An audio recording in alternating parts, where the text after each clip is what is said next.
Welcome to అనంతర media. ఇప్పుడు మన ముందున్నారు ప్రముఖ చార్టెడ్ అకౌంటెంట్ మణికుమార్ రెడ్డి గారు. ఇంకొకటి అందరికీ అంటే చాలామంది ఇక్కడ వర్క్ చేస్తుంటారు, బయటకు వెళ్ళి కంట్రీస్కి వెళ్ళి వర్క్ చేస్తుంటారు. ఈ ఫారిన్ సోర్స్ ఆఫ్ ఇన్కమ్ని ఎట్లా డిక్లేర్ చేస్తారు?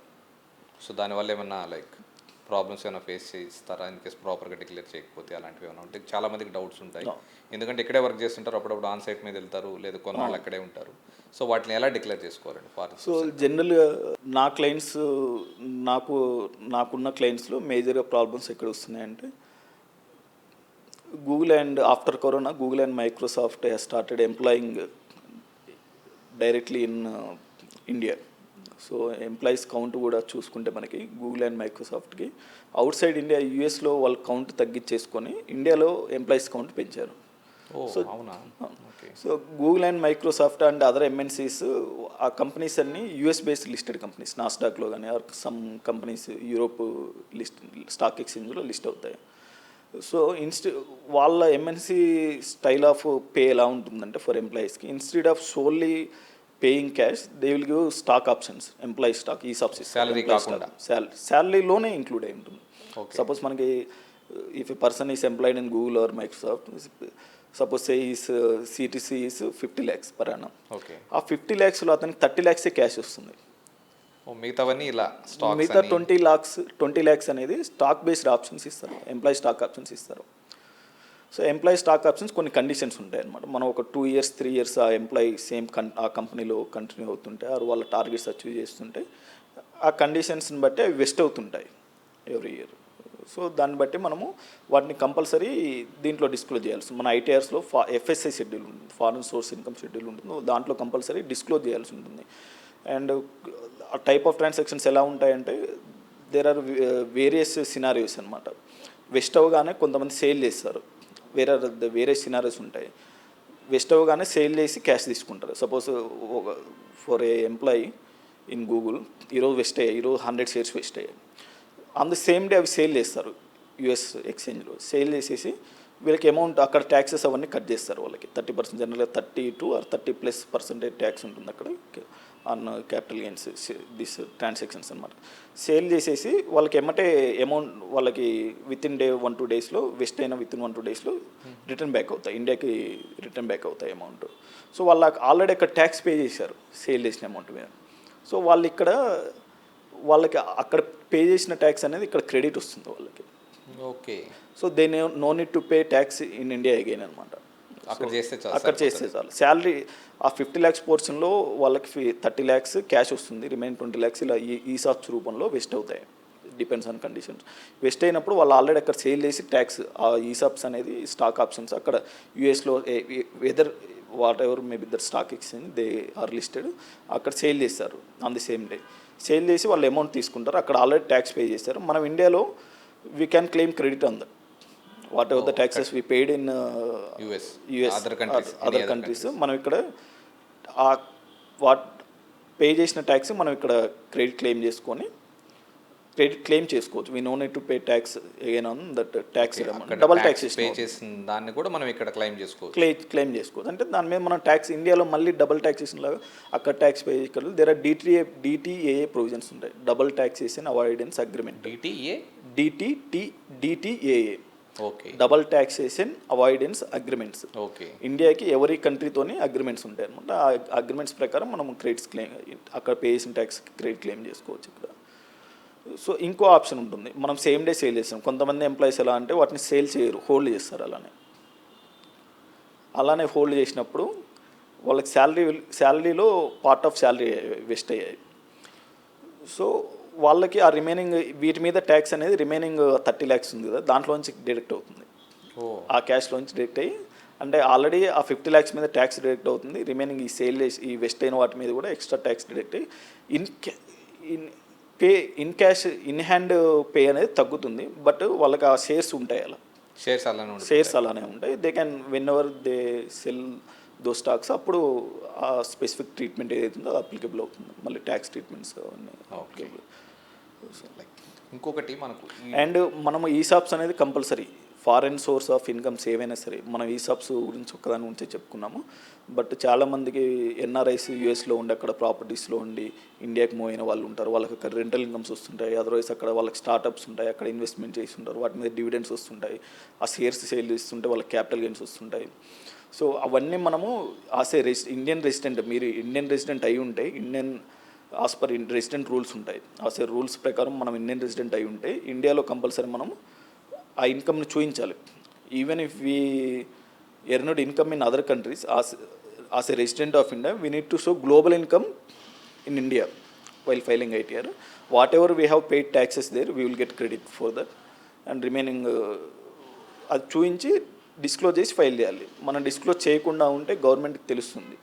So there are various waves అనమాట. ఫారెన్ ఎక్స్ ట్రాన్సాక్షన్ వల్ల కానీ కంట్రీ బై కంట్రీ రిపోర్టింగ్ అని ఉంటుంది, CBCR, country by country reporting. So ఎవరి కంట్రీ, ఇప్పుడు సపోజ్ ఇండియా ఉంది, వేరే ఫారెన్ నేషనల్స్ వచ్చి ఇక్కడ వర్క్ చేస్తున్నారు ఇండియాలో, కంట్రీ బై కంట్రీ రిపోర్టింగ్లో ఫారెన్ నేషనల్స్కి ఇక్కడ పే చేసే ఇన్కమ్స్ అన్ని రిపోర్ట్ చేస్తాం మనం. సపోజ్ ఒక US పర్సన్ వచ్చి ఇండియాలో వర్క్ చేస్తున్నాడు, యూరోపియన్ పర్సన్ వచ్చి ఇండియాలో వర్క్ చేస్తున్నాడు, వాళ్ళకి ఇండియాలో కొంత ఇన్కమ్ ఎర్న్ చేశారు వాళ్ళకి, అది ఇన్కమ్ ట్యాక్స్ డిపార్ట్మెంట్ రిఫ్లెక్ట్ అవుతుంది, ఎందుకంటే మనం పే చేస్తున్నాం కదా ఇన్కమ్ ట్యాక్స్ డిపార్ట్మెంట్ అనేది company by company report, company by CBCR forms file చేస్తుంది. ఇన్కమ్ ట్యాక్స్ డిపార్ట్మెంట్ షేర్ అవుతుంది. అండ్ ఎవరైతే కంపెనీస్, మల్టీనేషనల్ కంపెనీస్ వాళ్ళకి శాలరీస్ పే చేస్తున్నారో వాళ్ళు CBCR ఫైలింగ్స్ చేస్తారు. CBCR ఫైలింగ్స్ చేసినప్పుడు దాంట్లో ఉంటుందన్నమాట ఏ country other than Indians foreign నేషనల్కి ఎవరికైనా వాళ్ళు శాలరీ పే, ఫారెన్ సిటిజన్స్కి నేషనల్కి శాలరీ పే చేస్తుంటే ఆ రిటర్న్ ఫైల్ అవ్వగానే ఆ డిఫరెంట్ కంట్రీస్కి ఇన్ఫర్మేషన్ షేర్ అవుతుంది. అలానే మన ఇండియన్స్ వేరే కంట్రీలో వర్క్ చేస్తున్నప్పుడు మన ఇండియన్స్కి పే చేసిన శాలరీస్ వాళ్ళు ఇండియన్ కంట్రీకి రిపోర్ట్ చేస్తారు. రిపోర్ట్ చేసినప్పుడు వాళ్ళ ITRస్లో ఇది రిఫ్లెక్ట్ అవ్వలేదు అనుకోండి, అప్పుడు ఆటోమేటిక్గా నోటీస్ వస్తాయి అనమాట. Okay. And penalty for not disclosing foreign source income is 10 lakhs. చాలా ఎక్కువ. సో మీకు 1 lakh ఫారెన్ సోర్స్ ఇన్కమ్ ఉన్నా అది డిస్క్లోజ్ చేయలేదు అనుకోండి, ఈవెన్ అక్కడ ట్యాక్స్ పే చేశారు ఆల్రెడీ, మీకు ట్యాక్సబుల్ కాదు ఇండియాలో, బట్ మీరు డిస్క్లోజ్ చేయలేదు, జస్ట్ డిస్క్లోజ్ చేయడం మర్చిపోయారు, 10 lakhs పెనాల్టీ ఉంటుంది. And recent so many aggrieved assessees హైకోర్ట్స్కి వెళ్ళారు ఈ 10 lakhs penalties. Income tax department 10 lakhs penalty వేసింది. సో వీళ్ళు కోర్టుకి వెళ్ళారు and court has upheld income tax department decision to upheld the income tax decision of 10 lakhs penalty.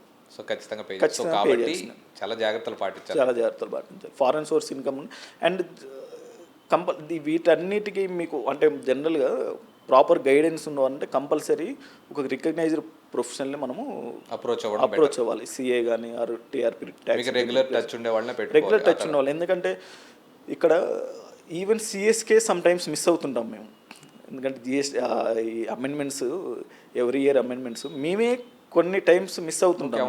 Every time amendments అవుతుంటాయి. Once income tax season start అయిన తర్వాత మాకు we will come to know అనమాట, ఎందుకంటే clients వస్తుంటారు, వాళ్ళు వస్తుంటారు. Non CSకి అసలు వాటి నాలెడ్జే ఉండదు వీటి గురించి. సో ఎప్పుడైనా కూడా మనము 1,000 2,000 ఇప్పుడు సపోజ్ నాన్ CA దగ్గరికి వెళ్తే వాళ్ళు 2,000 3,000 తీసుకుంటారు అండ్ వాళ్ళు రిఫండ్స్ అని ఇంకెక్కువ తీసుకుంటారు, మనల్ని మోసం చేస్తారు వాళ్ళు. యాక్చువల్గా CA దగ్గరికి వెళ్తే వర్క్ని బట్టి ఛార్జ్ చేస్తారు. ఒక రికగ్నైజ్డ్ ప్రొఫెషనల్ దగ్గరికి వెళ్తే బేస్డ్ ఆన్ వర్క్ ఛార్జ్ చేస్తారు. How many hours we're putting in to the work, what are the effects we're keeping. అంతేలేండి, వాళ్ళు పెట్టే టైంని బట్టి మన దగ్గర కూడా ఛార్జ్ చేస్తారు. కాకపోతే వాళ్ళు అథెంటిక్గా ఉంటారు. మనం ఏమైనా క్వశ్చన్, రేపు ఏమన్నా ప్రాబ్లం వచ్చినప్పుడు క్వశ్చన్ చేయొచ్చు, వాళ్ళు ఆన్సర్ చేయగలరు, చెప్పగలుగుతారు. కనీసం వాళ్ళ సపోజ్ మా ద్వారా తప్పు జరిగింది అనుకోండి, మేము చెప్తాము.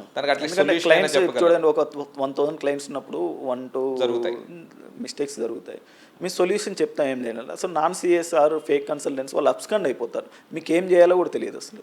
సో కాబట్టి అందరూ కూడా ప్రాపర్ మంచి CL అంటే అథెంటిక్గా ఉండే CL మాత్రమే అప్రోచ్ అయ్యి రిటర్న్స్ కానీ ఫారిన్ ఇన్వెస్ట్మెంట్ డిస్క్లోజర్ కానీ చేసుకోవడం మంచిది. Guidance, what ever the proper guidance, tax guidance కోసం. Okay.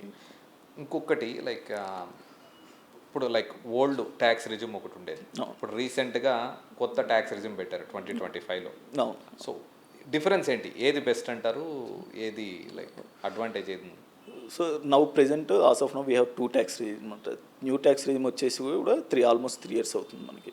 So every year tax brackets between this new tax regimes అనేది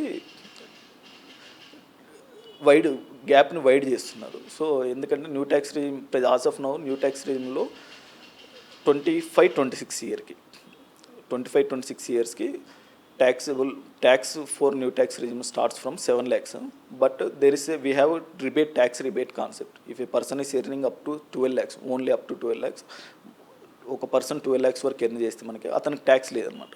యాక్చువల్గా ట్యాక్స్ అనేది మనకి న్యూ ట్యాక్స్ రిజిమ్లో 7 lakhs నుంచి ట్యాక్స్ స్టార్ట్ అవుతుంది. బట్ రిబేట్ అనే ఒక కొత్త కాన్సెప్ట్ ఆల్రెడీ ఉన్న కాన్సెప్ట్, బట్ రిబేట్ అనేది ఇంతకుముందు మనకి స్మాల్ అమౌంట్కి ఉండేది, ఇప్పుడు 12 lakhs వరకు ఎక్స్టెండ్ చేశారు. న్యూ ట్యాక్స్ రిజిమ్లో 12 lakhs వరకు మనకి ఇన్కమ్ ఉంటే, ఓన్లీ అప్ టు 12 lakhs వరకు ఇన్కమ్ ఉంటే మనం ట్యాక్స్ పే చేయాల్సిన అవసరం లేదు అసలు. 12 లక్షలు సపోజ్ ఒక ఐటీ ఎంప్లాయీ ఉన్నారు, 12 lakhs సిటీసీ ఉంది, వాళ్ళు ట్యాక్స్ రూపాయి కూడా పే చేయాల్సిన అవసరం లేదు. రిటర్న్స్ ఫైల్ చేసేటప్పుడు చూపించాలి, కంపల్సరీ చూపించాలి. రిటర్న్ ఫైలింగ్ అనేది కంపల్సరీ చేయాలి. మనం ఎంత ఇన్కమ్ ఉన్నా కూడా మనకి return filing there are limits అనమాట. యాక్చువల్గా నార్మల్ పర్ 2 lakhs ట్యాక్స్ అయితే 12 lakhs వరకు జీరో ట్యాక్స్. వాళ్ళు రిటర్న్స్ చేసుకున్నప్పుడు వాళ్ళందరికీ వెనక్కి వస్తుంది. ఇన్కేస్ టీడీఎస్ కట్ అయ్యి ఒకవేళ కట్ అవ్వదు, ఎందుకంటే వాళ్ళు ఓల్డ్ ట్యాక్స్ రిజిమ్ పెట్టుకొని ఉంటే ఒకవేళ కట్ అయ్యే ఛాన్స్ ఉంటుంది. ఎందుకంటే ఓల్డ్ ట్యాక్స్ రిజిమ్ పెట్టుకుంటే 12 up to 12 lakhs no tax clear. So కాబట్టి అందరూ ఇప్పుడు కొత్తదాన్ని ఆప్ చేసుకుంటున్నారంటారా? బిఫోర్ 3 years వరకు మనకి old tax we have a tax regime. మామూలుగా we used to get deductions అనమాట. 80C deductions, 80 హెచ్ఆర్ఏ డిడక్షన్ వస్తుంది మనకి, హౌసింగ్ లోన్కి డిడక్షన్ వస్తుంది, 80C డిడక్షన్ వస్తుంది, 80D డిడక్షన్ వస్తుంది. సో ఇవన్నీ మనకి అరౌండ్ 4 to 5 lakhs వరకు మనం డిడక్షన్స్ క్లెయిమ్ చేసేవాళ్ళం. And there are various other deductions for disabled పర్సన్స్కి, అండ్ డొనేషన్స్ చేసి పొలిటికల్ పార్టీ డొనేషన్స్, ట్రస్ట్కి ఏమైనా డొనేషన్ చేస్తే ఇవన్నీ మనకి various deductions. So tax regime ఎలా అయిపోయిందంటే it has filled with many provisions అనమాట. సో ఒక నార్మల్ పర్సన్కి మనకి ఏం డిడక్షన్స్ వస్తున్నాయి ఇవన్నీ క్యాల్కులేట్ చేయాలంటే ఈ use to get confused.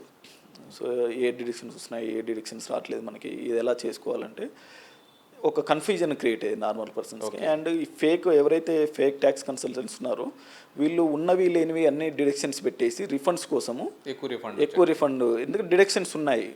So and income tax department assumes whatever the C is giving declaration in income tax department is true and fair while filing return. After మనకి file చేసిన తర్వాత మనకేమైనా notices రావచ్చు, but file చేసినప్పుడు income tax department Assi file చేసిన ITR అనేది true and fair అనుకొని వాళ్ళు రిటర్న్ ప్రాసెస్ చేస్తారన్నమాట. సో ఈ డిడక్షన్స్ ఆల్ దిస్ డిడక్షన్స్ వల్ల కొద్దిగా బల్క్ అయిపోయింది అది.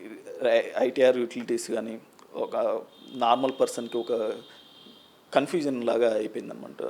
And to curb this income tax refunds, so extra refunds కానీ, suppose income tax department has very limited resources. So ఎవరి పర్సన్ని వాళ్ళు వచ్చేసి మానిటర్ చేయలేరు, ఎవరి ఐటీఆర్ మానిటర్ చేయలేరు. అండ్ అలా చేసినప్పుడు ఏమవుతుంది, government public suppose income tax department వచ్చి ఎవరి పర్సన్ ఐటీఆర్ స్క్రూటినీ చేయడం స్టార్ట్ చేస్తే పబ్లిక్కి గవర్నమెంట్ మీద ఉన్న ఒక ట్రస్ట్ అనేది పోతుంది. ఓకే. సో డిస్బిలీఫ్ వస్తుంది, ప్యానిక్ అవుతుంది. సో వాళ్ళు న్యూ ట్యాక్స్ రిజిమ్ అనే ఒక కొత్త కాన్సెప్ట్ తీసుకొచ్చారు. దీంట్లో ఏం తీసుకొచ్చారంటే నో డిడక్షన్స్ ఎక్సెప్ట్ 1-2 డిడక్షన్స్ తప్ప. ఎన్పిఎస్ డిడక్షన్ ఒకటి ఉంటుంది.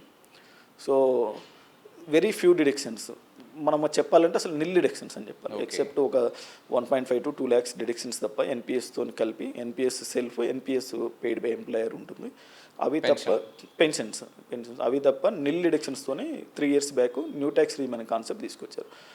సో సపోజ్ ఇప్పుడు ఆస్ ఆఫ్ నౌ సిచ్యువేషన్ ఎలా ఉందంటే ఓల్డ్ ట్యాక్స్ రిజిమ్ అనేది ట్యాక్సేషన్ 5 lakhs నుంచి స్టార్ట్ అవుతుంది. యాక్చువల్ 2.5 నుంచి స్టార్ట్ అవుతుంది, బట్ 5 lakhs వరకు రిబేట్ ఉంది. ఎలా అయితే మనకి న్యూ ట్యాక్స్ రిజిమ్ 7 lakhs నుంచి స్టార్ట్ అవుతుంది, బట్ 12 lakhs వరకు రిబేట్ ఉందో, ఓల్డ్ ట్యాక్స్ రిజిమ్ 2.5 నుంచి స్టార్ట్ అవుతుంది, బట్ 5 lakhs వరకు రిబేట్ ఉంటుంది. మనకి only 5 lakhs income tax pay చేయాల్సిన అవసరం లేదు. సో ఇన్కమ్ ట్యాక్స్ డిపార్ట్మెంట్ ఏం చేస్తుందంటే ఈ గ్యాప్ని వైడ్ చేసుకుంటూ వెళ్తుంది, పెంచుకుంటూ వెళ్తుంది. అంటే ఇప్పుడు as of now old tax రిజిమ్లో 5 lakhs నుంచి ఇంక్లూడింగ్ రిబేట్ 5 lakhs నుంచి ట్యాక్స్ స్టార్ట్ అవుతాయి. న్యూ ట్యాక్స్ రిజిమ్లో ఇంక్లూడింగ్ రిబేట్ 12 lakhs నుంచి స్టార్ట్ అవుతుంది ట్యాక్స్. 12 lakhs వరకు ట్యాక్స్ ఉండదు మనకి, ఓన్లీ 12 lakhs వరకు ఉంటే ట్యాక్స్ ఉండదు. ఓల్డ్ ట్యాక్స్ రిజిమ్లో ఓన్లీ 5 lakhs వరకు ట్యాక్స్ ఉండదు. 5 lakhs దాటితే ట్యాక్స్ స్టార్ట్ అవుతుంది. 2.5 నుంచి స్టార్ట్ అవుతుంది, బట్ 2.5 to 5 వరకు ఉంటుంది. సో రిబేట్ అది నెగ్లిజిబుల్ అమౌంట్ ఉందండి ట్యాక్స్ అనేది. సో లాస్ట్ ఇయర్ వచ్చేసి 7 lakhs 5 lakhs ఉంది. సో 24-25కి old tax regime taxation 5 lakhs, new tax regime taxation 7 lakhs వరకు ఉంది. కరెంట్ ఇయర్ ఏం చేశారు వాళ్ళు, 25-26 గ్యాప్ని వైడ్ చేశారు. న్యూ ట్యాక్స్ రిజిమ్లో 12 lakhs వరకు రిబేట్ పెట్టారు, 7 to అంటే ఆల్మోస్ట్ 5 lakhs మీద రిబేట్ పెట్టారు. ఓల్డ్ ట్యాక్స్ రిజిమ్లో మనకి అది దాన్ని ఏం డిస్టర్బ్ చేయలేదు, అది అలానే ఉంచారు. ఎందుకంటే suppose if A person want to claim A deductions to benefit in old tax regime compare to new tax regime, person need to have almost 6,70,000 deductions. So ఒక పర్సన్కి మనకి ప్రజెంట్ ఉన్న సిచ్యువేషన్లో 25-26 ఉన్న 25-26 ఫైనాన్షియల్ ఇయర్కి ఓల్డ్ ట్యాక్స్ రిజిమ్కి బెనిఫిట్ అవ్వాలంటే అతను compare to new tax regime 6,70,000 or above deductions ఉండాలి. Okay, at the point of 6,70,000 rupees deduction new tax old tax same వస్తుంది. అంటే ఎగ్జాంపుల్ ఎలాంటి, ఇప్పుడు ఎంత సపోజ్ ఐటీ ఎంప్లాయీస్ లాగా వాళ్ళకి అర్థమయ్యేటట్లు చెప్పండి. సో ఐటీ ఎంప్లాయీస్ కంటే ఒక నార్మల్గా ఒక పర్సన్కి ఉండే డిడక్షన్స్ ఏముంటాయి, హౌసింగ్ లోన్ ఉంటుంది, హౌసింగ్ లోన్ మ్యాక్సిమం 2 lakhs ఉంటుంది. నెక్స్ట్ వచ్చేసి ఏటీసీ ఉంటుంది, ఏటీసీ మ్యాక్సిమం 1,50,000. చూడండి చాలా numerical values and in depth వెళ్ళట్లేదు, నేను నార్మల్గా సింపుల్గా అందరికి అర్థమయ్యేటట్టు చెప్తున్నాము. సో 80D ఉంటుంది హెల్త్ ఇన్సూరెన్స్, 80D వచ్చేసి 50,000 ఉంటుంది. సో 80C 80D కలిపి 2 lakhs, హౌసింగ్ లోన్ 2 lakhs ఉంటుంది. హెచ్ఆర్ఏ కూడా ఉంటుంది, but HRA and housing loan sometimes ఏదైనా ఒకటే మనము చూస్ చేసుకోవాల్సిన ఛాన్స్ వస్తుంది, అంటే ఒక రకమైన సిచ్యువేషన్ వస్తుంది అనమాట. సో మనకి సేమ్ సిటీలో ఓన్ హౌస్ ఉంటే మనం హెచ్ఆర్ఏ క్లెయిమ్ చేసుకోలేము. ఓకే, సో దానికి కొన్ని రూల్స్ ఉంటాయి అనమాట. సో ఒక నార్మల్ పర్సన్కి, ఒక నార్మల్ ఎంప్లాయీకి 60-70% ఆఫ్ కేసెస్లో 4 to 5 lakhs డిడక్షన్స్ ఉంటాయి. ఓకే, సో ఇప్పుడు మనకి ఆ గ్యాప్ వచ్చేసి బ్రేక్ ఈవెన్ పాయింట్ 6,70,000 దగ్గర ఉంది. సో అంతకంటే ఎక్కువ డిడక్షన్స్ ఉండాలంటే ఇతను ఇంకా ఎక్స్ట్రా డిడక్షన్స్ ఏమైనా ఈ ఎడ్యుకేషన్ లోన్స్ కానీ హెచ్ఆర్ఏ కానీ, ఇప్పుడు సపోజ్ హెచ్ఆర్ఏ హోమ్ లోను మనం బోత్ క్లెయిమ్ చేసుకునే సిచ్యువేషన్ ఎప్పుడు వస్తుందంటే, మనకు హోమ్ లోన్ తీసుకున్నాము. సపోజ్ ఐటీ ఎంప్లాయీ బెంగళూరులో వర్క్ చేస్తున్నాడు, బెంగళూరులో రెంట్ పే చేస్తున్నాడు, హైదరాబాద్లో ఓన్ హౌస్ ఉంది. అప్పుడు అక్కడ హెచ్ఆర్ఏ క్లెయిమ్ చేసుకోవచ్చు, బెంగళూరులో రెంట్ పే చేస్తున్నాడు, ఇక్కడ లోను క్లెయిమ్ చేసుకోవచ్చు. ఈ సిచ్యువేషన్లో ఇప్పుడు హెచ్ఆర్ఏ అక్కడ 3 lakhs క్లెయిమ్ చేస్తున్నాడు అంటే 4 lakhs normal deduction plus 7 lakhs అవుతుంది. ఈ సిచ్యువేషన్స్లో హెచ్ఆర్ఏ 4 lakhs క్లెయిమ్ చేస్తున్నాను అనుకుందాం, 3 lakhs క్లెయిమ్ చేస్తున్నాను అనుకుందాం for example. And normal home loan interest ATC 80D వచ్చేసి అవి ఒక 4 lakhs, 7 lakhs అవుతున్నాయి మనకి. అంటే 6 ఇలాంటి వాళ్ళకి ఓల్డ్ రిజిమ్ బెటర్. అండ్ ఎవరైనా ఎక్కువ డొనేషన్స్ చేసి 6,70,000 కంటే పైన డిడక్షన్స్ అయ్యే వాళ్ళకి ఓల్డ్ రిజిమ్ ఇస్ బెస్ట్. నేను ఎగ్జాక్ట్ చెప్పట్లేదు, అంటే ఎగ్జాక్ట్ క్యాలిక్యులేషన్ నార్మల్గా చెప్తాను, పిన్ టు పాయింట్ పర్సంటేజ్తో పాటు అటు ఇటుగా ఉండు 1,000 2,000 అటు ఇటుగా ఉండు. నార్మల్గా డిడక్షన్స్ ఉండే వాళ్ళందరికీ న్యూ రిజిమ్ అనేది బెటర్. న్యూ రిజిమ్ ఆప్ చేసుకోవడం వల్ల మనం కంపెనీలో డాక్యుమెంట్ సబ్మిట్ చేసే ఈ ప్రొసీజర్ అంతా ఉండదు, direct new regime tax cut అవుతుంది. And at the time of filing return we will have option అనమాట. ఓకే, చూడండి మనకు టైం లేక డాక్యుమెంట్ సబ్మిట్ చేసే ఒకవేళ 7 lakhs or 8 lakhs డిడక్షన్స్ ఉన్నాయి ఒక ఎంప్లాయీకి, బట్ అతనికి టైం దొరకలేదు ఆర్ తనకి ఆ నోటిఫికేషన్ చూసుకోలేదు, ఎంప్లాయర్ నోటిఫికేషన్ చూసుకోలేదు, సబ్మిట్ చేసే టైం అయిపోయింది అనుకుందాం. న్యూ ట్యాక్స్ రిజిమ్లో ఆటోమేటిక్గా ట్యాక్స్ కట్ అవుతుంది. At the time of filing return suppose కంపెనీలో అతను న్యూ ట్యాక్స్ రిజిమ్ ఆప్ చేసుకొని ఉండొచ్చు, బట్ రిటర్న్ ఫైలింగ్ అప్పుడు we have salaried employees have a choice always to choose between old and new tax returns. అప్పుడు కూడా చూస్ చేసుకోవచ్చు. జూన్లో ఎప్పుడైతే జూలైలో రిటర్న్స్ ఫైల్ చేస్తామో అప్పుడు వాళ్ళకి ఆప్షన్ ఉంటుంది. ఓకే, సాలరీడ్ ఎంప్లాయీస్ మాత్రమే. ఇప్పుడు ఫామ్ 16 న్యూ ట్యాక్స్ రిజిమ్లో ఇచ్చారు, కంపెనీలో న్యూ ట్యాక్స్ రిజిమ్లో ట్యాక్స్ కట్ అయిందని న్యూ ట్యాక్స్ రిజిమ్లో ఐటీఆర్ ఫైల్ చేయాలని ఏం లేదు. సో న్యూ ఐటీఆర్ ఫైల్ చేసేటప్పుడు we can choose between old and new tax regime. మనం ఆప్ చేసుకోవచ్చు. ఐటీఆర్ ఫైలింగ్ అప్పుడు శాలరీ ఒక్కటే ఉండదు కదా, జనరల్గా వాళ్ళకి వేరే ఇన్కమ్స్ కూడా, బిజినెస్ కూడా ఉండొచ్చు, శాలరీ పర్సన్ బిజినెస్ కూడా ఉండొచ్చు, or capital gains transactions, other source income ఉండొచ్చు. ఇవన్నీ మనం కంపిటీషన్ చేసేసి ఏది బెటర్ ఉంది, న్యూ ట్యాక్స్ రిజిమ్లో ఎంత ట్యాక్స్ వస్తుంది, ఓల్డ్ ట్యాక్స్ రిజిమ్లో ఎంత ట్యాక్స్ వస్తుంది, ఈ రెండు కంపేర్ చేసి ఐటీఆర్ ఫైల్ చేస్తాం మనం. అండ్ ఇప్పుడు ప్రజెంట్ చాలా మందికి కామన్ డౌట్ ఉంది, బట్ ఇక్కడ ఇదంతా ఈ 12 lakhs లిమిట్ అండ్ 5 లిమిట్ ఏదైతే బ్రేక్ ఈవెన్ చెప్పామో 6.7, ఇది 25-26 ఫైనాన్షియల్ ఇయర్ గోయింగ్ ఫార్వర్డ్ అనమాట. నెక్స్ట్ ఇయర్ ఇప్పుడు ఏదైతే ఐటీఆర్స్ ఫైల్ చేస్తున్నామో దిస్ సీజన్కి మనము 24-25కి ఐటీఆర్స్ ఫైల్ చేస్తాము. ఇప్పుడు మనకి 5 lakhs 7 ఓల్డ్ ట్యాక్స్ రిమ్లో 5 lakhs ఉంది, న్యూ ట్యాక్స్ రిమ్లో 7 lakhs ఉంది. అంటే 2-3 lakhs డిడక్షన్స్ ఉంటే 25-26కి 12 lakhs మీరు చెప్పింది. 12 lakhs new tax rim 12 lakhs అనమాట. ఇది ఓకే అండి. నెక్స్ట్ లైక్ ఇన్కమ్ ట్యాక్స్ అందరికి చాలా మందికి డౌట్ ఉంది. చాలామంది మెయిల్స్ పంపిస్తుంటారు, వాటెవర్ చూస్తూ ఉంటారు. ఇన్కమ్ ట్యాక్స్ డిపార్ట్మెంట్ వాళ్ళు మనం రెగ్యులర్గా మన అకౌంట్లోకి అమౌంట్ వేరే ఫ్రెండ్స్ పంపించడము, లేకపోతే ఇంట్లో ఫాదర్ లైక్ అగ్రికల్చర్ బేస్డ్ అయి ఉండొచ్చు, వాళ్ళు సమ్ అమౌంట్ పంపించుండొచ్చు, కొంతమంది ఫ్రీలాన్సింగ్ చేస్తుంటారు, సమ్ అమౌంట్ పంపించారు, ఫ్రెండ్స్ లేకపోతే బారో చేసుకోవడము లేకపోతే తీసుకోవడం ఉంటాయి, అన్ని సేవింగ్స్ అకౌంట్స్లో కింద ట్రాన్స్ఫర్ జరుగుతుంటాయి. అప్పుడప్పుడు ఏంటంటే ఫ్రెండ్ నా దగ్గర డబ్బులు లేదరా నీ దాంట్లో వేసుకొని నేను డ్రా చేసుకుంటాను, ఇట్లా ట్రాన్సాక్షన్స్ కూడా జరుగుతుంటాయి. ఎంతవరకు క్రెడిట్ కార్డ్స్ ఫ్రెండ్స్ ఇస్తుంటాము, వాళ్ళు ఎక్కడ యూజ్ చేస్తారో తెలియదు, మళ్ళీ వాటి పేమెంట్ మనమే చేస్తుంటాము. సో వాటి లిమిట్స్ 2 lakhs ఉంటాయి, 3 lakhs ఉంటాయి, ఎవ్రీ మంత్ మనం 1 lakh అంటే ఇవన్నీ జరుగుతూ ఉంటాయి. ఇలాంటివి కూడా ఇన్కమ్ ట్యాక్స్ డిపార్ట్మెంట్ మానిటర్ చేస్తుంది అది ఆటోమేటిక్గా. సో చాలా మంది ఇవి ఏంటంటే రిటర్న్స్ ఫైల్ చేసుకోరు, చాలా మంది లైక్ చూసుకో, చాలా మందికి తెలియదు. సో ఎట్లా దీని గురించి కొంచెం లైక్ అందరికి అర్థమయ్యేటట్లు ఇంత అమౌంట్ ఇయర్లీ యూజ్ చేస్తే సేఫ్ మీ మొత్తం ట్రాన్సాక్షన్ అనేది మీకు ఏమైనా క్లారిటీ ఉంటే కొంచెం అర్థమయ్యేటట్లు అందరికి. నేను ఒక ప్రాక్టికల్ యాక్చువల్ సిచ్యువేషన్ చెప్తాను. ఓకే.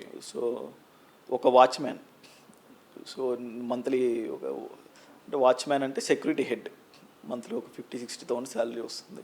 అతని క్రెడిట్ కార్డుకి limit, SBI credit card limit 1 lakh ఉంది.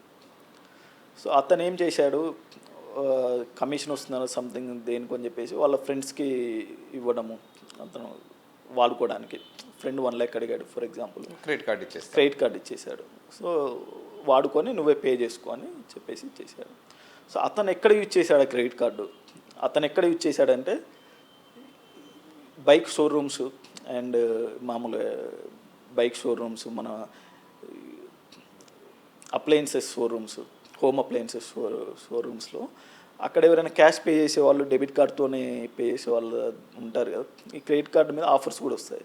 ఇవి చూపించి వాళ్ళ దగ్గర క్యాష్ తీసుకొని ఇతను అక్కడ అకౌంట్కి ట్రాన్స్ఫర్ చేయించుకొని ఇతను అక్కడ క్రెడిట్ కార్డు బెనిఫిట్ కోసం ఇతని శాలరీ ఎంత వచ్చేసి మామూలుగా 50,000, మంత్ ఇయర్లీ ఎంత వస్తుంది 6 lakhs వస్తుంది. సో ఇతను క్రెడిట్ కార్డ్ యూసేజ్ అనేది ఎక్స్పెన్స్ లాగా ట్రీట్ చేస్తుంది.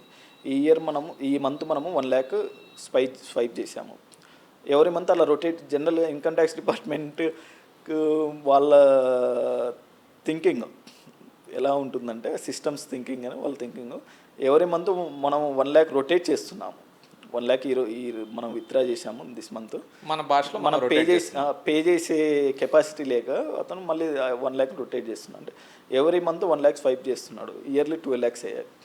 సో 6 lakhs వచ్చే ఇన్కమ్ ఏం చేసే పతను 12 lakhs ఎలా స్పెండ్ చేశారు. So simple income tax department simple ఒక నోటీస్ సెండ్ చేస్తుంది. అది కూడా ఇప్పుడు ప్రెజెంట్ ఏమైపోయిందంటే సిస్టంలో, ఇన్కమ్ ట్యాక్స్ డిపార్ట్మెంట్ సిస్టంలో రిస్క్ కేటగిరీస్ ఫిక్స్ చేస్తే ఆ నోటీసెస్ ఆటోమేటిక్గా వెళ్ళిపోతాయి, మాన్యువల్గా ఏమన్నా ఆటోమేటిక్గా వెళ్ళిపోయి. వన్స్ నోటీసెస్ వెళ్ళాక పలానా ఆ రెస్పెక్టివ్ అసెస్సీ రిప్లేస్ ఇవ్వకుంటే అప్పుడు మనకి income tax department follow up చేస్తుంది. సో మనం దానికి రిప్లై ఇచ్చి క్లారిటీ ఇస్తే ఆ డిమాండ్ అనేది డ్రాప్ అయిపోతుంది. బట్ చాలా ఆ పర్సన్కి ఒక సిఏ దగ్గరికి వెళ్ళి, సిఏకి ఒక ఆఫీస్కి వెళ్ళాలంటే ఒక 5-10,000 అయినా ఖర్చు అవుతుంది కనీసం, నోటీస్ డ్రాప్ చేయడము, సబ్మిట్ చేయడము. సో ఆ ప్రాసెస్లో ఒక 5 to 10,000 ఖర్చు అవుతుంది. అతను ఏమనుకుంటాడు, ఒకవేళ అతను మ్యాక్సిమం అతనికి అసలు అతని ప్యాన్ రిజిస్టర్ అయి ఉండకపోవచ్చు, అతను రిటర్న్ ఫైల్ చేసి ఉండకపోవచ్చు. ఫైల్ చేసి రిజిస్టర్ అవుతే రిటర్న్ ఫైలింగ్ ఎందుకు ఇంపార్టెంట్ అనేది ఇది కూడా ఒక థింగ్ అనమాట. ఏమిటంటే మీరు రిటర్న్ ఫైల్ చేశారనుకోండి, ఇలాంటి నోటీసెస్ తెలిసో తెలియకో మనం చేసిన ట్రాన్సాక్షన్ నోటీసెస్ వచ్చినప్పుడు మీ మొబైల్కి మెయిల్కి నోటీస్ వస్తాయి. మీరు రిటర్న్ ఫైల్ చేయలేదు, అసలు పాన్ ఇన్కమ్ ట్యాక్స్ పోర్టల్లో రిజిస్టర్ చేయలేదు, నోటీస్ వచ్చినా కూడా మీకు తెలియదు. అడ్రస్ ఏదో ఉంటుంది, ఫిజికల్ ఎక్కడికో పంపిస్తారు, అతను ఎక్కడో రెంట్కి ఉండొచ్చు, హైదరాబాద్లో ఎప్పుడో అది ఏదో అడ్రస్ ఉంటుంది, ఇప్పుడు రెంట్ వేరే ఇంటికి మారి ఉండొచ్చు, ఏదో అడ్రస్కి వెళ్తుంది ఫిజికల్ నోటీస్. రిజిస్టర్ అయితే చాలామంది భయపడుతుంటారు, పాన్ ఇన్కమ్ ట్యాక్స్ పోర్టల్లో రిజిస్టర్ చేస్తే నోటీస్ వస్తుంది. పాన్ ఇన్కమ్ ట్యాక్స్ పోర్టల్లో రిజిస్టర్ చేయడం వల్ల రిటర్న్ ఫైల్ చేయాలన్న కంపల్షన్ లేదు. చూడండి, ఇన్కమ్ ఉంటే ఫైల్ చేయండి. ఇన్కమ్ రిటర్న్ ఫైల్ చేయడం అనేది చాలా సో పాన్ కార్డ్ అయితే పెట్టుకోవాలి, కానీ ఇన్కమ్ ఉంటేనే ఫైల్ చేసుకుంటాం మనం. ఫైల్ చేసుకుంటాం. అంటే ఆ ఫైల్ చేయడం బెటరు. మీకు అది అసలు ఇన్కమ్ లేదు ఫైల్ చేయాలంటే ఫైల్ చేయకండి. బట్ మీ పాన్ కార్డ్ని ఇన్కమ్ ట్యాక్స్ పోర్టల్లో రిజిస్టర్ చేయాలి మనం. Okay. Mobile and mail ID register చేస్తే మొబైల్ అండ్ మెయిల్ ఐడికి మనకి రెగ్యులర్ అప్డేట్స్ వస్తాయి. ఇప్పుడు చాలామంది శాలరీడ్ ఎంప్లాయీస్కి ఎవరి క్వార్టర్లీ టీడీఎస్ రిటర్న్ ఫైల్ చేస్తారు. ఎవరి మంత్ శాలరీ మీద టీడీఎస్ కట్ చేసి ఎవరి క్వార్టర్లీ టీడీఎస్ రిటర్న్స్ ఫైల్ చేస్తారు. ఫైల్ చేశాక వాళ్ళ క్వార్టర్ ఎండ్కి వాళ్ళకు మెసేజ్ వస్తుంది, dear SSC total TDS till Q3 ఇంత అమౌంట్, Q1కి ఇంత అమౌంట్ డిడక్ట్ అయింది, Q2 వరకు Q2కి ఇంత అమౌంట్ డిడక్ట్ అయింది, టోటల్ క్యుములేటివ్ టీడీఎస్ వచ్చేసి ఇంత ఉంది అనేది ఎవరి క్వార్టర్ టీడీఎస్ వస్తుంది. సో వాళ్ళు రిజిస్టర్ అయినారు కాబట్టి ఇన్కమ్ ట్యాక్స్ రిజిస్టర్ అయి ఉన్నారు కాబట్టి వస్తుంది. రిజిస్టర్ అవ్వకుండా వాళ్ళకి అది కూడా తెలియదు. ఓకే. అది బట్ అందుకు రిటర్న్ ఫైల్ చేయకుండా కనీసం రిజిస్టర్ అవ్వండి. ఓకే. రిజిస్టర్ అవుతే ఇలాంటి ఏమైనా ట్రాన్సాక్షన్స్ ఇప్పుడు ఎవరైతే ఆ క్రెడిట్ కార్డు వాళ్ళ ఫ్రెండ్కి ఇచ్చాడో పాపం అతనికి కూడా తెలియదు ఆ విషయం. ఓకే. ఆ నాలెడ్జ్ లేదు అతనికి కూడా. నోటీస్ వచ్చినా కూడా తెలియకపోవచ్చు. ఆ నోటీస్ ఫైనలైజ్ అయిపోతుంది ఎప్పటికో.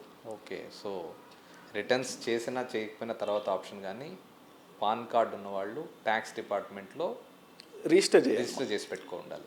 రిజిస్టర్ చేసి పెట్టుకుంటే మనకి అప్డేట్స్ వస్తుంటాయి. ఏమైనా అన్ఈవెన్ ట్రాన్సాక్షన్స్ జరిగినప్పుడు, మనకు తెలిసో తెలియక ఏమన్నా ట్రాన్సాక్షన్స్ వేరే వాళ్ళ ఎఫెక్ట్ అయినప్పుడు, వేరే వాళ్ళు మన పాన్ కార్డ్ ఎక్కడనో మనము వేరే వాళ్ళకి డిస్క్లోజ్ చేసాము, తెలుసో తెలియక వారు పోయింది, వేరే వాళ్ళకి దొరికింది, అది మిస్యూజ్ చేసే ఛాన్సెస్ కూడా. ఓకే. రిజిస్టర్ కాకపోయి ఉంటే, రిజిస్టర్ అయితే ఏం కాదు. రిజిస్టర్ అయి ఉంటే ఎవరైనా మిస్యూజ్ చేస్తే మనకు మెసేజ్ వస్తుంది. మనం లాగిన్ అయ్యి AS 26 AS చెక్ చేసుకోవచ్చు. నేను ఇంతకుముందు చెప్పాను కదా, ఎవరి ట్రాన్సాక్షన్ శాలరీ అయినా, క్యాపిటల్ గెయిన్ అయినా, బ్యాంక్ ఇంట్రెస్ట్ అయినా, మనము షేర్ మార్కెట్లో చేసే ట్రాన్సాక్షన్స్, విర్చువల్ డిజిటల్ అసెట్స్, ప్రతి ఒక్క ట్రాన్సాక్షన్, ప్రాపర్టీ సేల్ చేసినా, మనము హౌస్ ప్రాపర్టీ పర్చేజ్ చేసాము, హౌస్ ప్రాపర్టీ సేల్ చేసాము, ప్లాట్స్ పర్చేజ్ చేసాము, డిజిటల్లో మనం ఎంత బాగా వస్తున్నామో, సో ప్రతిదీ మనదే మానిటరింగ్ ఉంటుంది. ఇది డిజిటల్ ఎరా అనమాట. సో కాబట్టి ప్రతిదీ మానిటరింగ్ ఉంటుంది. ప్రతిదీ మానిటరింగ్ ఉంటుంది. ఏమన్నా ఇక్కడ మనం చేసే ట్రాన్సాక్షన్స్ చూసి జాగ్రత్తగా చేసుకోవాలి. మనకి ఎంత అవసరం అంతవరకే చూసుకొని చేసుకోవాలి. ఇప్పుడున్న సిచ్యువేషన్ ఎలా ఉందంటే, మనం వేరే వాళ్ళకి క్రెడిట్ కార్డ్స్ ఇవ్వడము, అవి చేయడం, పాత రోజులంటే అప్పులు ఇచ్చేవాళ్ళు, తీసుకునేవాళ్ళు, అట్లా ఉండేది. ఇప్పుడు ఆ ట్రాన్సాక్షన్స్ కూడా బ్యాంక్ అకౌంట్స్లో మనము మీరు అడిగిన క్వశ్చన్లో ఇది కూడా ఉంది. జనరల్గా ట్రాన్సాక్షన్స్ చేసుకోవడం, బ్యాంక్ టు బ్యాంక్ ట్రాన్సాక్షన్ చేసుకుంటే we can always substantiate it అనమాట. ఓకే. బ్యాంక్ టు బ్యాంక్ చేసుకుంటే. సో మీరు పలానా వాళ్ళకి అవసరం ఉంది, ఒక 10 lakhs ఇచ్చారు, అర్జెంట్గా అవసరం ఉంది, బ్యాంక్ టు బ్యాంక్ ట్రాన్స్ఫర్ చేశారు. సో యాక్చువల్గా ఒక చిన్న నోట్ రాసుకొని పెట్టుకోవడం, ఆర్ ఒక స్టాంప్ పేపర్ మీద రాసుకొని పెట్టడం అనేది బెటర్. మన జనరల్ ప్రామిసరీ నోట్స్ ఉంటాయి కదా, అది మనకు ప్రూఫ్ ఉంటుంది. బట్ అన్లెస్ ఆ ప్రూఫ్ లేకున్నా కూడా మీరు ఆ 10 lakhs ట్రాన్స్ఫర్ చేశారు, మీకు అతను ఎప్పుడో రిఫండ్ చేసి అది ఉంటుంది. So we can substantiate bank transfer. అవును, మీరు అర్జెంట్గా అవసరం ఉంది, అతను క్యాష్ ఇచ్చారు, మీ దగ్గర క్యాష్ ఉందని, అతను తీసిపోయి బ్యాంక్ అకౌంట్లో వేసుకున్నాడు, రేపు అతను క్యాష్ డిపాజిట్ నోటీస్ వస్తుంది, అతను ఎవరు ఇచ్చారంటే మీ పేరు చెప్తారు. ఓకే. సో మళ్ళీ మనం ఆన్సర్ చేసుకోవాల్సి వస్తుంది మీరు.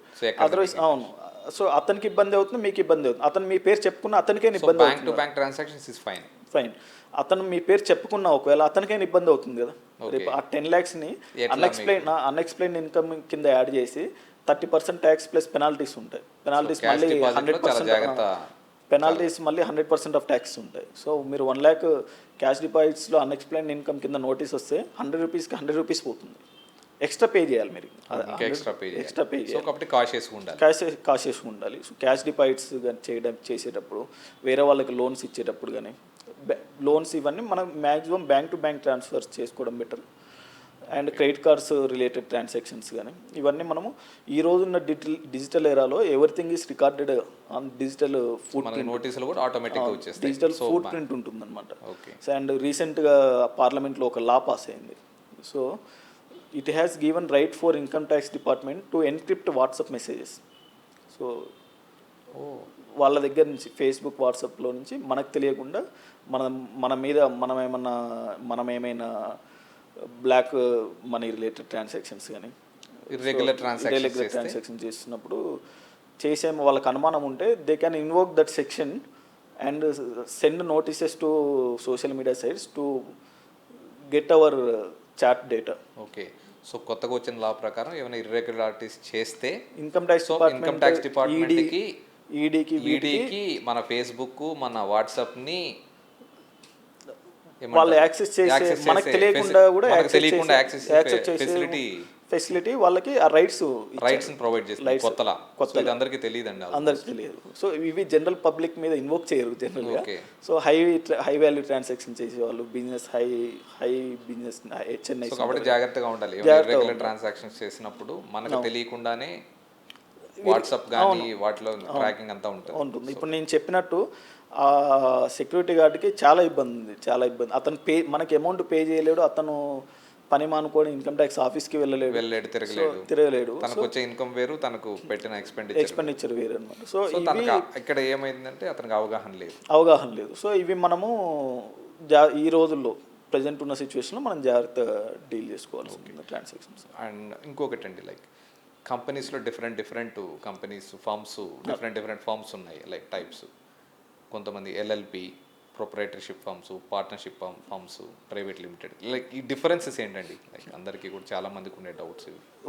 జనరల్గా మనకి ఒక్కొక్కటి 4 types of firms of business ఉన్నాయి. ఓకే.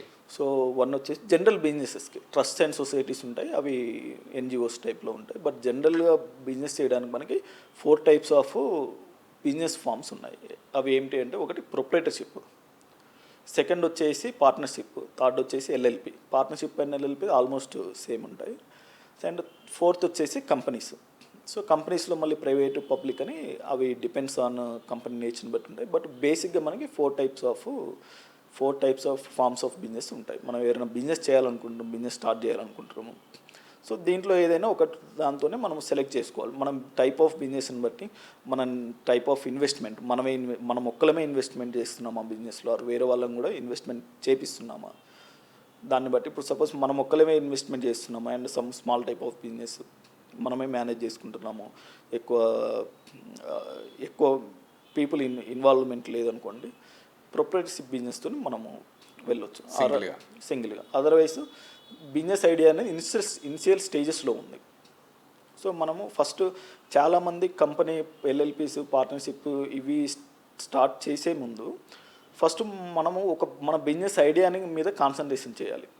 సో ఆ బిజినెస్ ఐడియా మనం ఎలా రన్నింగ్లోకి రావాలి, దాని మీద ఎక్కువ కాన్సన్ట్రేషన్ చేయాలి. బట్ ఈరోజు చాలామంది నాకు వస్తున్న ఎంక్వైరీస్ని వాళ్ళు ఫస్ట్ కంపెనీ స్టార్ట్ చేయాలనుకుంటారు. బట్ కంపెనీ దేనికి స్టార్ట్ చేయాలి ఏంటిది అనేది వాళ్ళకి ఏదో చేయాలని కంపెనీ స్టార్ట్ చేయాలి, ఏదో చేయాలనుకుంటారు. కానీ ఏదో చేయాలి అనే ఒక బిజినెస్ ఐడియా అవన్నీ బ్యాక్ ఎండ్ అయిపోయి కంపెనీ అంటే ఒక కార్పొరేట్ మైండ్ సెట్ టైపు, మేము కూడా కంపెనీ స్టార్ట్ చేయాలి, అది చేయాలి, ఇది చేయాలి, ఎర్న్ చేయాలి, ఎక్కడికి వెళ్ళి అట్లా ఉంటుంది తప్ప మనం ఫస్ట్ నేను అడ్వైస్ చేసే పీపుల్కి, జనరల్ పబ్లిక్ని అడ్వైస్ చేసేది ఫస్ట్ మీరు బిజినెస్ ఐడియాని బిల్డ్ చేయండి. ఓకే. బిజినెస్ ఐడియాని బిల్డ్ చేయండి. దాంట్లో మీరు ఎలా ఇన్వెస్ట్మెంట్ చేస్తున్నారు, బిజినెస్ ఐడియా ప్రోటోటైప్ అది స్కేలబుల్గా ఉందా మనకి. సో దానికి మనకి ఆ బిజినెస్ చేస్తుంటే మనకి ఎన్విరాన్మెంట్ ఎలా ఉంది. సపోజ్ మీరు కొన్ని టైప్స్ ఆఫ్ బిజినెస్ తీసుకోండి. సపోజ్ సోలార్ కానీ బయోఫ్యూల్స్ రిలేటెడ్ తీసుకుంటే గవర్నమెంట్ నుంచి మనకి చాలా వరకు ఇన్వెస్ట్మెంట్ సపోర్ట్ ఉంటుంది, సబ్సిడీస్ అని. సో మనం బిజినెస్ ఐడియాని ఫస్ట్ పేపర్ మీద పెట్టడము, పేపర్ మీద పెట్టి ఆ బిజినెస్ని ఎలా మనం ముందు తీసుకెళ్ళాలి, దానికి ఉన్న స్కేలబిలిటీ ఎంతో ఉంది, దాని కస్టమర్ బేస్ ఏంటి, మనకి గవర్నమెంట్ నుంచి కానీ ఎట్లా సపోర్ట్ ఉంది, అవన్నీ మనము లిస్ట్ చేసుకొని పెట్టుకోవాలి. తర్వాతకి దీంట్లో ఇన్వెస్ట్మెంటు ఇప్పుడు మన దగ్గర ఉన్న మనీ సరిపోతుంది, వేరే వాళ్ళని కూడా ఎవరినైనా అడుగుదాము. వేరే వాళ్ళని అడిగితే వాళ్ళు మనకి ఇంట్రెస్ట్కి ఇస్తారా, లేకుంటే వాళ్ళు మనకి పార్ట్నర్షిప్ ఇవ్వాలా, వాళ్ళకి షేర్స్ అడుగుతారు. సో అది నెక్స్ట్ గోయింగ్ ఫార్వర్డ్ మనము స్మాల్ స్కేల్లో వెళ్దాం అనుకుంటున్నాం. ఫస్ట్ బిజినెస్ రన్ అవుతున్న కొద్ది అప్పుడు ప్రొపరేటర్షిప్తో మనం ఫస్ట్ బిజినెస్ స్టార్ట్ చేయొచ్చు. సింగిల్ పర్సన్ జనరల్ తక్కువ ఇన్వెస్ట్మెంట్ ఉంది, మనమే మేనేజ్ చేసుకుంటున్నాము అంటే ప్రొపరేటర్షిప్ సరిపోతుంది దానికి. సో అదర్వైజ్ మీరు స్టార్ట్ చేశాక గ్రోత్ స్టేజ్లో ఉంది, అప్పుడు మీరు ఎల్ఎల్పి కానీ కంపెనీ కానీ ఫామ్ చేయొచ్చు. మీరు అవుట్ సైడ్ ఇన్వెస్టర్స్ని తీసుకొని ఇన్వెస్ట్మెంట్ చేయొచ్చు. ఆరు కార్పొరేట్ లెవెల్లోకి వెళ్ళాలి. ఇన్వెస్ట్మెంట్స్ అవసరం లేదు, మీ బూట్ స్ట్రాపింగ్ చేస్తున్నారు. బూట్ స్ట్రాపింగ్ అంటే మీ బిజినెస్లో నుంచి వచ్చే ఇన్కమ్ మీకు సరిపోతుంది ఓకే ఎక్స్పెన్షన్కి. దీన్ని బూట్ స్ట్రాపింగ్ స్టార్టప్స్ అంటారు. సపోజ్ జిరోదా, ఇవన్నీ బూట్ స్ట్రాపింగ్ స్టార్టప్స్ అంటారు. అంటే వాళ్ళ బిజినెస్లో నుంచి వచ్చిన అమౌంటే మళ్ళీ Reinvestment. రీఇన్వెస్ట్మెంట్ చేసి డెవలప్ చేస్తున్నారు. సో బూట్ స్ట్రాప్డ్ వాటిని such type of business boot strap అంటారు. లేదు కార్పొరేట్ స్టైల్లో వెళ్దాం అనుకుంటున్నాం మనం. సో చిన్నగా నడిపిస్తున్నాము, దీన్ని కార్పొరేట్ స్టైల్లో వెళ్ళాలి మార్కెటింగ్ అని. సో బ్రాంచెస్ ఓపెన్ చేద్దాం అంటే అప్పుడు దానికి ఒక మంచి లీగల్ స్టేటస్ తీసుకొని దాన్ని ఒక బిజినెస్కి ఒక సపరేట్ లీగల్ స్టేటస్ని మనము చేయాలనుకుంటున్నప్పుడు కంపెనీస్ కానీ ఎల్ఎల్పీస్ కానీ ఇంకార్పొరేట్, మీరు మళ్ళీ సపరేట్గా ఇంకార్పొరేట్ చేయాల్సిన ఆల్రెడీ ఎగ్జిస్టింగ్ బిజినెస్ కన్వర్ట్ చేయొచ్చు. ఓకే, ప్రొప్రైటర్షిప్ని to LLP or to company convert చేయొచ్చు, ఆర్ పార్ట్నర్షిప్ని ఎల్ఎల్పిఆర్ కంపెనీ కన్వర్ట్ చేయొచ్చు. సో ఇవి జనరల్గా. సో పార్ట్నర్షిప్ ఎప్పుడు వస్తుంది మనకి? 2-3 పీపుల్ కలిసి. సో ఫ్రెండ్స్ ఉన్నారు, ఇద్దరు ముగ్గురు ఫ్రెండ్స్ ఉన్నారు, వాళ్ళకు బిజినెస్ ఐడియా ఉంది. సో తలా ఒక కొంత అమౌంట్ షేర్ ఆఫ్ అమౌంట్స్, ఒకతను 30% పెట్టొచ్చు, ఒకతను 20% పెట్టొచ్చు, ఒకతను 50% పెట్టొచ్చు. వాళ్ళ బిజినెస్ చేసిన బట్టి పార్ట్నర్షిప్ ఆర్ ఎల్ఎల్పి. పార్ట్నర్షిప్కి ఎల్ఎల్పి ఆల్మోస్ట్ సేమ్ ఉంటుంది, ట్యాక్స్ ఫ్లాట్ 30% ట్యాక్స్ రేట్ ఉంటుంది. ఈవెన్ ₹1 ట్యాక్స్ వచ్చినా కూడా జనరల్గా అదర్ దాన్ ప్రొప్రైటర్షిప్కి ఎలా ఉంటుందంటే ట్యాక్స్ రేట్స్, ప్రొప్రైటర్షిప్ అనేది నాట్ సపరేట్ ఎంటిటీ. మన ఎవరైతే బిజినెస్ స్టార్ట్ చేస్తారో వాళ్ళ ప్యాన్ మీదనే ట్యాక్సేషన్, కానీ వాళ్ళ ప్యాన్ మీద ట్యాక్సేషన్ ఇండివిజువల్గా ఉంటుంది. మనం కరెంట్ అకౌంట్ ఓపెన్ చేసి మనం ఏమైనా సపోజ్ ఏదైనా బిజినెస్ నేమ్ అనుకున్నాం అనుకోండి సపరేట్గా, ఆ బిజినెస్ నేమ్ మీద లేబర్ లైసెన్స్ ఎంఎస్ఎంఈ తీసుకుని ఒక కరెంట్ అకౌంట్ ఓపెన్ చేస్తాము, దాంట్లో ట్రాన్సాక్షన్స్ చేస్తుంటాం కొద్దిగా స్కేల్ ఒక స్టేజ్కి వచ్చాక. So other than that proprietorship business is own business, individual business, single individual business. So ఎక్కువ మంది ఇన్వాల్వ్ అవుతున్నారు, ఎక్కువ ఇన్వెస్ట్మెంట్ పెట్టి 4-2 ఇన్వెస్ట్మెంట్ పెడుతున్నారు, పార్ట్నర్షిప్ ఎల్ఎల్పికి వెళ్తాం. సో ఎల్ఎల్పి అనేది LLP is almost equal to partnership, same taxation rules ఉంటాయి.